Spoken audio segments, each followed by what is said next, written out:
Welcome back to the next episode of Talk Smack with Mac. This is going to be a surreal episode with me. Everybody that knows me knows I'm a die-hard horror fan, and I have an actress from a movie that I watched recently that was absolutely badass, but we will jump into that soon. Are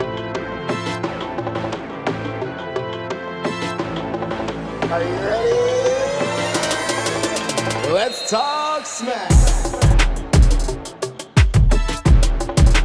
Now, Julie Mainville. I'm a big fan already. It's a pleasure to have you on my show. How are you doing? It's a pleasure. Thank you very much for bringing me on the show.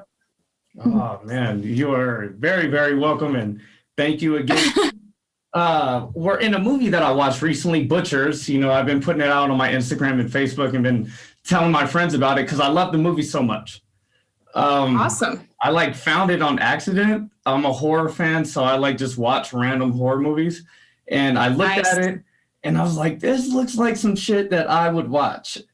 And so I put it on and I was not let down. You know, some horror movies could go left and get pretty bad. This movie was awesome. I like the I'm not going to say old school feel, but it did take place in the 90s, right? It did. Yeah. So no cell phone, which kind of old school feel. Yeah. But the angles and the music and everything, it was just awesome. Mm-hmm. Yeah. Adrian knew how to shoot and how to find the angles and the lighting, just like that. And the time of day really helped with some of the moods of the film, which it just made it beautiful yet terrifying at the same time. So yeah. How was it on set, you know, being a part of that movie? Oh, it was fantastic. I remember it was like in the middle of the summer, so obviously it was really hot. You know, Ottawa gets extremely hot summers. But we had such a great time. We had a great cast, great crew, and it was very small. We were very, very a tiny production set. So I think you see the 4 actors, we were maybe a total of 7 or 8 when you think about it. And then there was 2-3 producers and then a sound guy. Like, you got to think, we didn't have a lot of people doing this. This was a completely low budget indie film. So it was such an incredible experience to be a part of. And and I met, obviously, meet incredible people too, and lifelong friends. Yes, which is great. Exactly. Yeah. That's one thing that you brought up, the small crew, because that's something that I really was interested in. I was like, there's maybe 10 people in the film, and then you see there wasn't a lot of extras or anything. Yeah, so to have that small crew, that's interesting. Yeah, you made me think there actually is no extra. There are no extras, so I just thought of that. No, there isn't. So there is actually. Oh, I'm sorry to keep cutting you off. I think there's a small delay. Oh. So go ahead. You can say whatever you need to. No. It's just funny how you made me think of that. There's no extras. It's the first time I actually thought of that. But yeah, anybody who was on the actual scene actually was very present, very important on the scene. Mm-hmm. No little back people, little random walkers. So it was nice. Yeah, it was good. Yeah, because everybody that could have been an extra actually intertwined into the story somehow. Yes. Yeah, no extras. One thing, you said this was a low budget indie film. One thing for me personally, when I watch horror movies and stuff like that are low budget, one thing that could set aside the movie is the acting. You know, a lot of horror movies, you don't get the best acting. I fell in love with some of the acting in this movie. Awesome. Simon, that dude is awesome. He's phenomenal. And he's from the UK. He's a British actor. So him and Michael, who play Oswald, they both have the accent normally, and so they had to tweak it to sound a little bit more southern. Yeah. But Simon's fantastic. He just in one little switch action, and he's completely in character. That's amazing. And so that helps you in the sense to be, he's so frightening, and then you get scared of him, and then it just helps you throughout the entire scene. Yes, I was going to ask that. Being an actress in a horror film, how do you turn it on, turn it off So I guess Yeah. that's a good contributing factor is the fellow actors. If they're putting on one hell of a performance, you can really feel it. Yeah. Yeah. It depending on the scene, you know, there was some scenes like you've seen the movie Celeste. You know, you see her later on, she is caught in it, and you do see she is pregnant later on. Mm-hmm. And that scene where I was in with her, I won't spoil. Obviously, I won't give you spoils, but spoilers.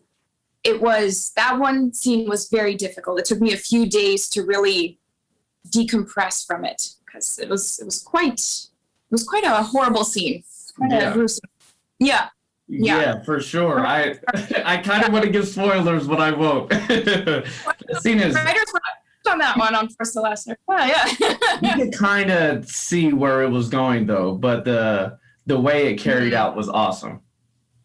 Oh yeah, and we had a great special effects artist. You know, she did all the blood, all the effects, all the, you know, like the knife, oh my God, all of our makeup, our bruises. She did everything. Her name is Alina, and she is fantastic. She did such a good job throughout the movie. Yeah, she definitely did. Shout out to her. So since this is a crew, did any of the actors or actresses play a bigger role, like outside of just acting in the film, like maybe helping getting stuff or moving the stuff around the equipment?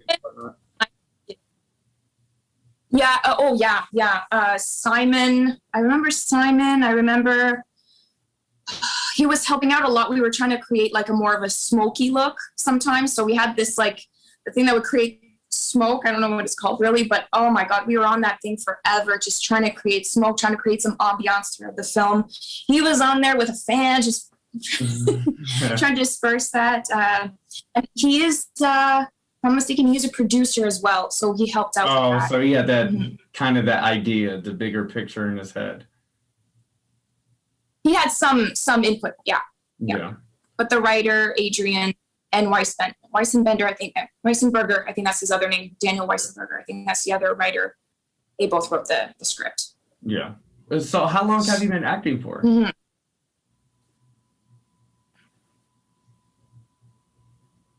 I think 7 years. 7 years? Yeah. I think so. I think 7 years. Yeah. I started, well, even now, I mean, like I started in a lot of the local indie stuff. You know, like you go on Facebook, they have their own pages in Ottawa. And, you know, when there's a casting call, you kind of slip right in. Hey, I'm new. Can I just try it out? Ottawa is just a fantastic community. They welcome new people. They welcome new actors and crew. And that's how I started. That's how I started learning about acting. Was acting something that you always wanted to pursue, or was it kind of spur? Actually, yeah, it just happened. It came into my life a little later on. I think it was like 29 or 30, 29. Yeah, 29. And I said, oh my gosh, I just want to give this a go, give it a try. And it blew me away. I fell in love with it the moment I started. And because I have a degree in nursing, I'm also a nurse. So I'm a part-time nurse. And that enables me to be able to also act on the side. Yeah.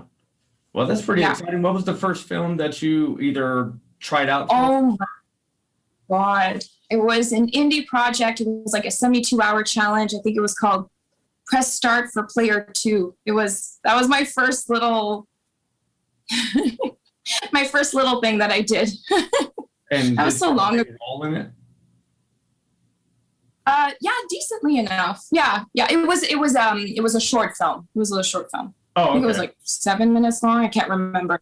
Okay. Yeah, just a little short film. And then later on, I got more experience, and then I got an agent, which then led me to some commercials. You know, other shows like on Discovery Channel. I was in a Walmart thing. You know, just little things like that. Yeah. Just kind of. This is the biggest thing I've ever. Okay, that's exciting. Mm-hmm. I said that's exciting. Yeah, but yours is. Yeah, because it's the first. I think it's my second feature film, but it's the biggest thing I've done so far. Well, shit, you did one hell of a job, especially having the kind of the center role, the main role, I would think.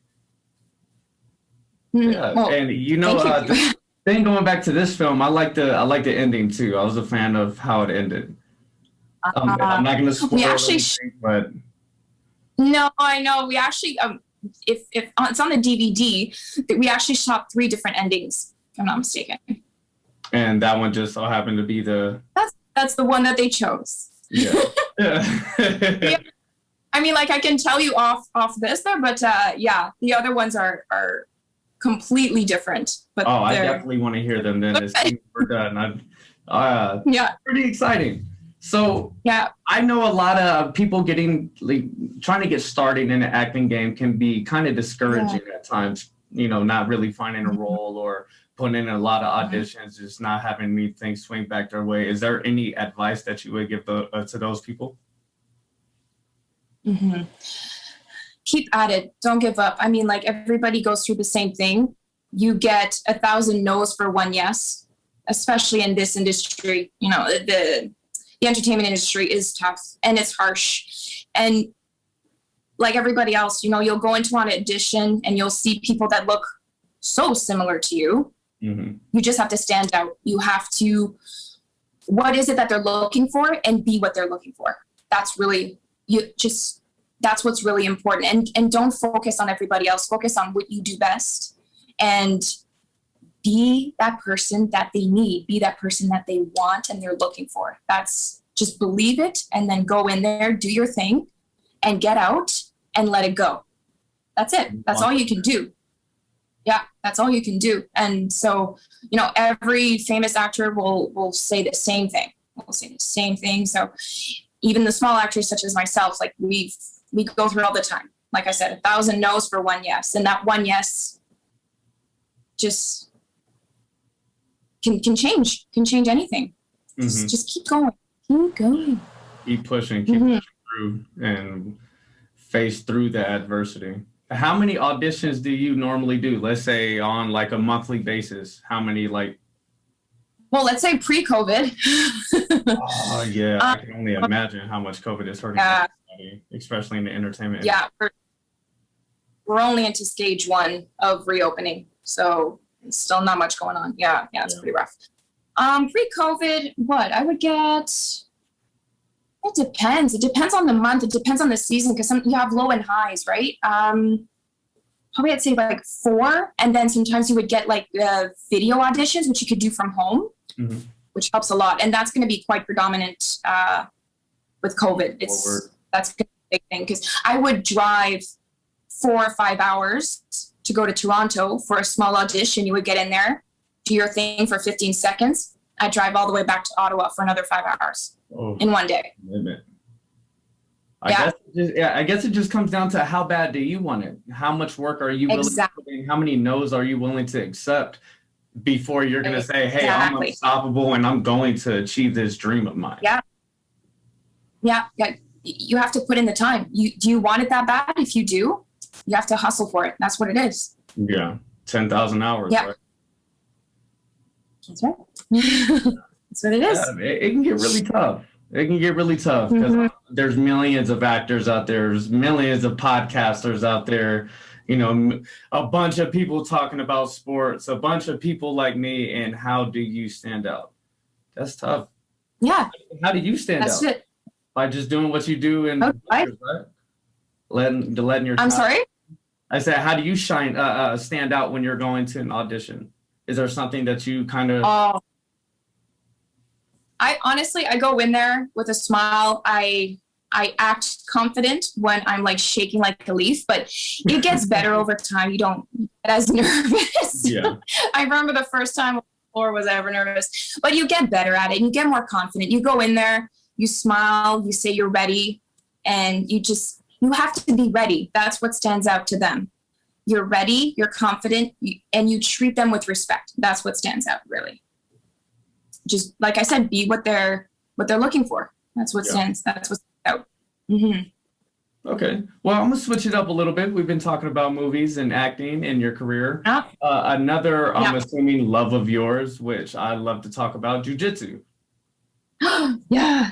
How did you? I love Jujutsu. I got into Jujutsu almost 5 years ago. It was accidental, really, because I got into, it's a gym here in Ottawa called Mita, and our coach there, Sam, he was doing stunts.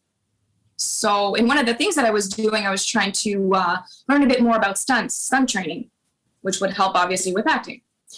But in his gym, included in the whole stunt program was his classes, hence Brazilian Jiu-Jitsu. And so I said, you know what, I'm going to give this a try because I love trying new things. It's the funnest thing to do, trying a new thing. And I did, and I fell in love with Jiu-Jitsu. And since then, well, when it's open, I would go whenever I could. Even after a 12-hour shift at work at the hospital, I'd show up. I loved it so much. It's a great way to decompress. I love. What's that? I said it's a great way to decompress too. Absolutely. Absolutely. The best way to decompress. It challenges your mind in ways that I haven't found anything to do. Anything else that would do that for me. That's the most challenging. I'm almost swearing. I'm almost gonna swear, but like it's like a. You could cut if you want to. It's a mind fuckery. Like it. Oh, there we go. Like, now you're feeling more comfortable. There you go.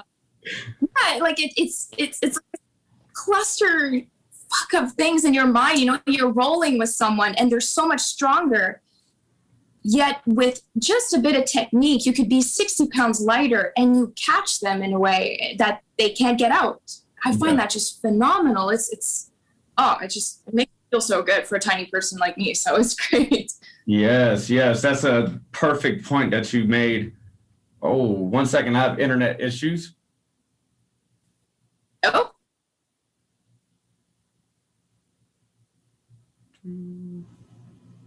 Are you still there? Yep. Okay. Hopefully it's better now. I just switched over my Wi-Fi. Hopefully it's better. Okay. Perfect point that you made was a little person like you, my daughter. I want her in jiu-jitsu very because of that. Yep. There's some creepy guys out there, and I just want to make sure that if anybody ever tried to grab my daughter or anything like that, she could defend herself. Yes. Perfect for that. And do you watch MMA or UFC? I do. Okay, I tried. So, perfect example was Israel Adesanya moved up weight class and tried to take on the light heavyweight title champion. And when your opponent has 40 pounds on you and he's a black belt in jiu-jitsu, it's going to be very tough to try to get that man off of you. Yeah, don't get to the ground. If there's a black belt, don't go to the ground. I can only imagine. Got his purple, right, Adesanya? He got his purple. Yes. Yeah. So, purple doesn't want those problems. Yeah, black belt's a little bit higher up there. But also Adesanya has really good cardio, which that's the thing though with weight classes, right? You have some advantages, but yet disadvantages too. Like if you're heavier, cardio is usually not as great. You won't last those 5 rounds as best as you would somebody who's lighter. Usually. Unless you have those guys that are just absolute monsters in the gym and working out. Yeah, I've seen those. Yeah. Yeah, like most of the guys in the UFC. Pretty much. Yeah. It's such a. I mean, a lot of people are not so fond, I find, of UFC. Like, I'll go to work and I'll be like, oh, I don't like the violence. I don't like how they beat each other up. But in my point of view, I find it's just the absolute best way to show what your body is truly capable of in that moment. I think that's really what UFC is. It's an absolute, such a devoted athlete to be able to do all those, like, jiu-jitsu, boxing, kickboxing, to be able to do all those things, to be a well-rounded fighter. I mean, the training behind it, the time the dedication that they give themselves into this sport is. I think a lot of people, I guess not, like you're saying, not pay their respects a little bit to those guys, because if you're just a boxer, which, I'm not shitting on boxers. I love boxing. I did box when I was younger. But if you're just a boxer, you're just a boxer. If you're just a wrestler, you're just a wrestler. Nowadays, when you're in MMA in, you know, the highest level like UFC or Bellator, you have to be well-rounded in 2 or 3 different martial arts. So if you spend 10 years of absolute dedication to boxing and kickboxing and jujitsu and wrestling, you know, that shit takes time. And we're talking about like 2 hours to each of those every single day. Yeah. Oh, exactly. Exactly. To be well-rounded is the, well, I mean, as you can see, it's such an advantage to those people. And you have to be to go into UFC. You have to be well-rounded. You can't just show up in there and just, yeah, I'm just a boxer. You're going to get. Yeah, that's not going to work. You're going to get smashed. Right? I had to. It was perfect. There's a reason why like guys like Floyd Mayweather is not going to step in an octagon. First of all, Floyd is always going to be the A side and he can dictate what the hell he wants to do. Exactly. But, you know, most boxers aren't going to have the most success I guess going from the ring to the octagon. Yeah, versus if a boxer in MMA goes to strictly boxing. I feel like that one side will have a lot harder chance of accomplishing it than the other. Yeah. But there's still like different angles and stuff like that. Like perfect example, when Conor did box Mayweather, his stance was not a boxer's stance. No. Open in so many different ways because he's used to setting up angles and techniques for his kicks and his punches. Yeah. So it's weird. I mean, boxing is strictly boxing. And I think also with boxing, the advantage too, there's something with their cardio. I've done boxing a little bit, but holy crap, there's something about cardio and boxing that just, the wind gets knocked out of me every time. Yeah. I'll roll with these big dudes for 6 minutes straight. Yeah, I'll be winded, but when I do boxing, holy crap, I don't know what it is, but the cardio in that sport is top notch. Like you'll get really good cardio from boxing. Yeah.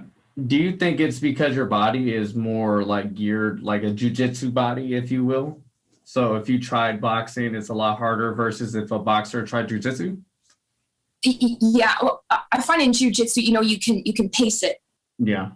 Sometimes with jujitsu, you know, you can weigh, okay, I'm gonna set something up. Depends where he's going. Is he gonna go this way or that way? And you almost like you can not just pause essentially, but almost like brace for a moment, just to see and just to analyze. You know, in jujitsu, you can analyze. I find boxing, like you just go. And you sparring too, like your head time. Yeah. It's a lot of different muscles being used too. Yeah, and getting hit in the head. You get hit in the head constantly. Like you get dizzy. Oh, I don't know. And the concussions are you don't see that in jujitsu. Concussions. Is jujitsu more like shoulder injuries or knees? Joint. Yeah. And neck. And neck injuries. Those are your neck. Would most injuries in jujitsu happen like on the lower belts because they're like not experienced? Can you hear me? What was the beginning of the question? Sorry. Do you think most injuries in jujitsu happen like with less experienced people? Yeah. Obviously, when you're less experienced, you don't anticipate the move. You don't anticipate what's coming. Especially if like obviously when you're trained, you can tell, oh, they're going for an arm bar. You know, you can defend yourself right away. But on somebody who's not experienced, they won't see that. They won't try to close their elbows in. They won't, try to defend their arm. It's just I catch people all the time where they just leave their arm out. They think defending themselves is going like this. Yeah. That to me is, oh, you're giving me magic right there. I'm just gonna I'm gonna pop that elbow out, bud. So yeah, it's definitely more injuries to the newcomers. Yeah, they're more prone to it, right? They just don't know how to defend themselves. Yeah, or know when to stop too. Know when to stop. Yeah, if it pops, stop. Have you ever hurt anybody? I've put people unconscious. Oh, that doesn't count. Oh, okay. I did hurt my friend. Yeah, I got her in an arm bar, and the elbow went a bit too the wrong way. Was it dislocated? No, it didn't dislocate, but I think she had a partial tear. Oh. Yeah, and elbows are brutal. Oh, they're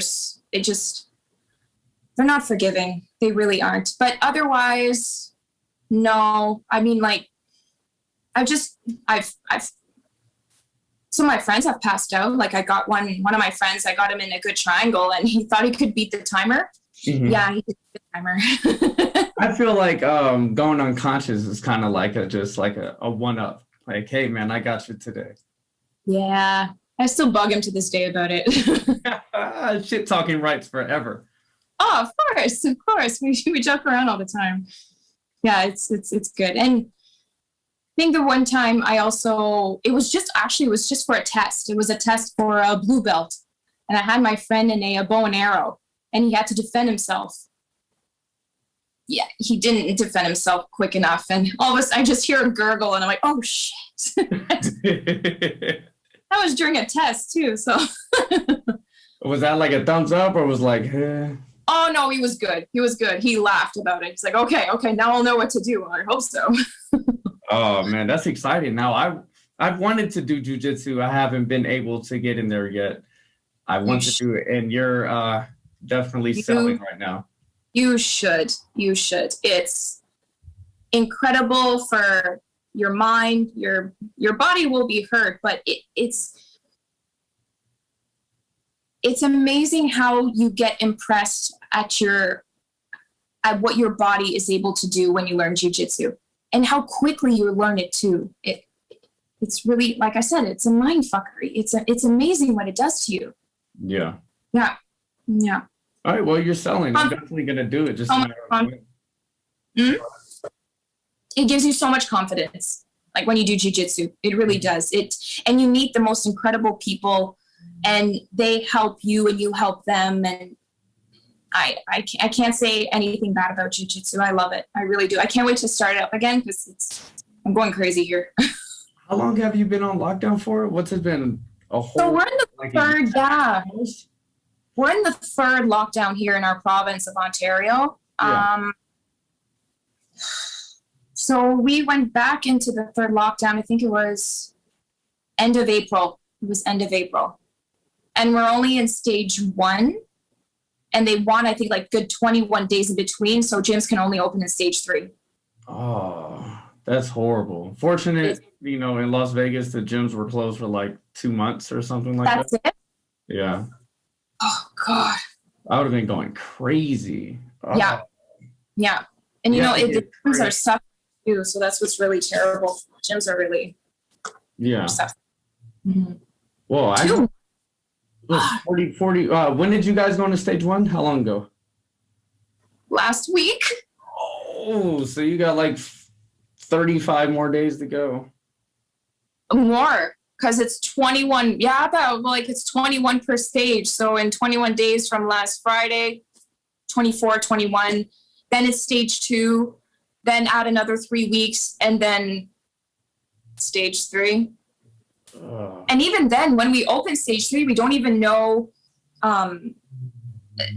if there's any more restrictions, just because, we'll get to the gym. Do we still need to be the 6 feet? Because jiu-jitsu, the whole point of it is to be with someone else and to drill with your partner. Mm-hmm. When you don't have that, there's not really much of jiu-jitsu going on still. Even with 3 feet, there's no jiu-jitsu. You got to be right on top of each other. That's it. Yeah. Like, how do you drill? Like, sure, you have a bag. You can do certain things like on the bag, pretend it's a person. You do armbar drills, whatever. But the good 90% of it, you need your partner. You need their legs, you need their arms, you need their head to choke. I don't know. 6 meters, you can't really do anything. Yeah, exactly. Yeah. Exactly. So hopefully in another month, you can get back in there and get back to choking your friends out. Oh, geez, man. Come on. I can't wait. Exactly. I'm right there with you. You've been selling me on jiu-jitsu. I want to get in there myself. You should. Especially if you're open. You guys are open. Go for it. Take advantage of it. It's time. My time is so like stretched here and stretched there, and yeah. I mean, like, I don't know how your gyms are. It's all about like the times of a class. I get that. Yeah. So I'm gonna check it out, and whenever I do get that first class, I'll take a picture and I'm gonna send it to you. Yeah, you should. Yeah. I'm gonna say thank you. I appreciate it. So what's coming next for you? What is the next big thing for you? Do you have any new movies lined up? I know it's tough with the show thing, but so nothing much yet. Hopefully soon when things are really open here in our province. I'm hoping to get back into more auditioning, more. I just miss being in front of the camera. I miss acting so much, as much as I miss jujitsu. Obviously I have like many hats, but my nursing hat has been worked quite a bit. Yeah, I can imagine. Yeah, so now I just can't wait to get back into filming, acting, rolling with my friends, just enjoy life. Some normalcy, just some form of normalcy that I the things, my passions. I miss my passions so much, and I can't wait to start them up again. Yeah. Yeah, the shutdown this last year and a half has just been pretty fucked up. And I had just gotten my blue belt too, and I think it was October, November, and then COVID hit just a few months later. Then. Oh, that's the worst. Yeah, I haven't really. You haven't demonstrated them blue belt skills in a while. You want to let people know. And I'm like almost a white belt now again. I'm back. That goes back to the consistency and practicing constantly. I know. If you mess up. You don't have any friends that do jujitsu that was just like, hey man, let's go to the park. We get a couple mats or something. Well, we're now just able to do the 10-person outside thing. Oh, okay. Just started last week. Damn, you guys are fucking around out there. Yeah, we were on full strict lockdown until June 2nd, where it was like a stay-at-home order. Oh wow. Yeah, that just ended June 2nd. Okay, I don't have shit to complain about anymore. I'll keep my complaints to myself from here on out. Yeah, so when you say what's next for you, living. Just living, having a life going to again. the grocery store, not feeling weird with the mask off. We still have to have our mask all the time. See, that just ended for us on the 1st. What's that? Yeah, the mask mandate just ended for us in Las Vegas on the 1st of June. Oh my God. So it's been amazing. I'm not trying to rub it in your face, but it's been pretty fucking great, to be honest. I don't blame you. Shit, that sounds like heaven. Yes, definitely. So you right around the corner, a little more than a month, hopefully. Yeah. Well, no, the mask will still be going in stage 3. That's for sure. I know it. At least in the stage 3 you can go outside. I said at least stage 3 you can go outside and enjoy yourself, and it's just masks, right? Yeah, in masks still. Mm-hmm. But like stage 3, it's pretty good. You still get to see friends in stage 3. I'll be able to go to the gym. Still don't know the details about it yet. Again, like the 6 meter thing, is it still going to be 6 meters? Don't know. Yeah. They change it a lot, which is frustrating. Yeah, I can only imagine. Well, Julie, this is one hell of a conversation, and I thank you so much for allowing me to kind of dive deep into that movie industry, bubble. Yeah, I'm kind of poking the bubble, getting to talk to you. It's been really, really fun, and kind of just getting to see that side of the actress, and especially a horror movie actress. So, but anyways, on my show, the first time I have somebody come on my show, I give them the spotlight where I sit back, I shut the hell up, and I let anybody know where they either follow you or, where to check you out, what's coming up next, movies for them to watch, anything that you want people to know. This is your chance. Well, obviously the movie, which you were talking about today, Butchers, if you guys want to check it out. And it's also on like, and there's like extra stuff on it. There's all the alternate endings, which they're actually pretty awesome as well. What's next? You can follow me. I'm on Instagram. I'm on Twitter. So go ahead, follow me there. I update stuff there as well. I post on things that I'm up to. So thank you very much for having me, by the way. This was fun. Oh, thank you so much. Hopefully I didn't, bore you too much with my questions and shit like that. But no, man, I had a really good time. Thank you so much. And that sums it up for another episode of Talk Smack with Mac. Anybody that's a horror fan, make sure you guys go watch the movie Butchers. If my opinion matters to the 31 people watching this by now, go watch it. It's a great fucking movie. You will not be let down. And make sure you guys hit me up and let me know what you think. Peace.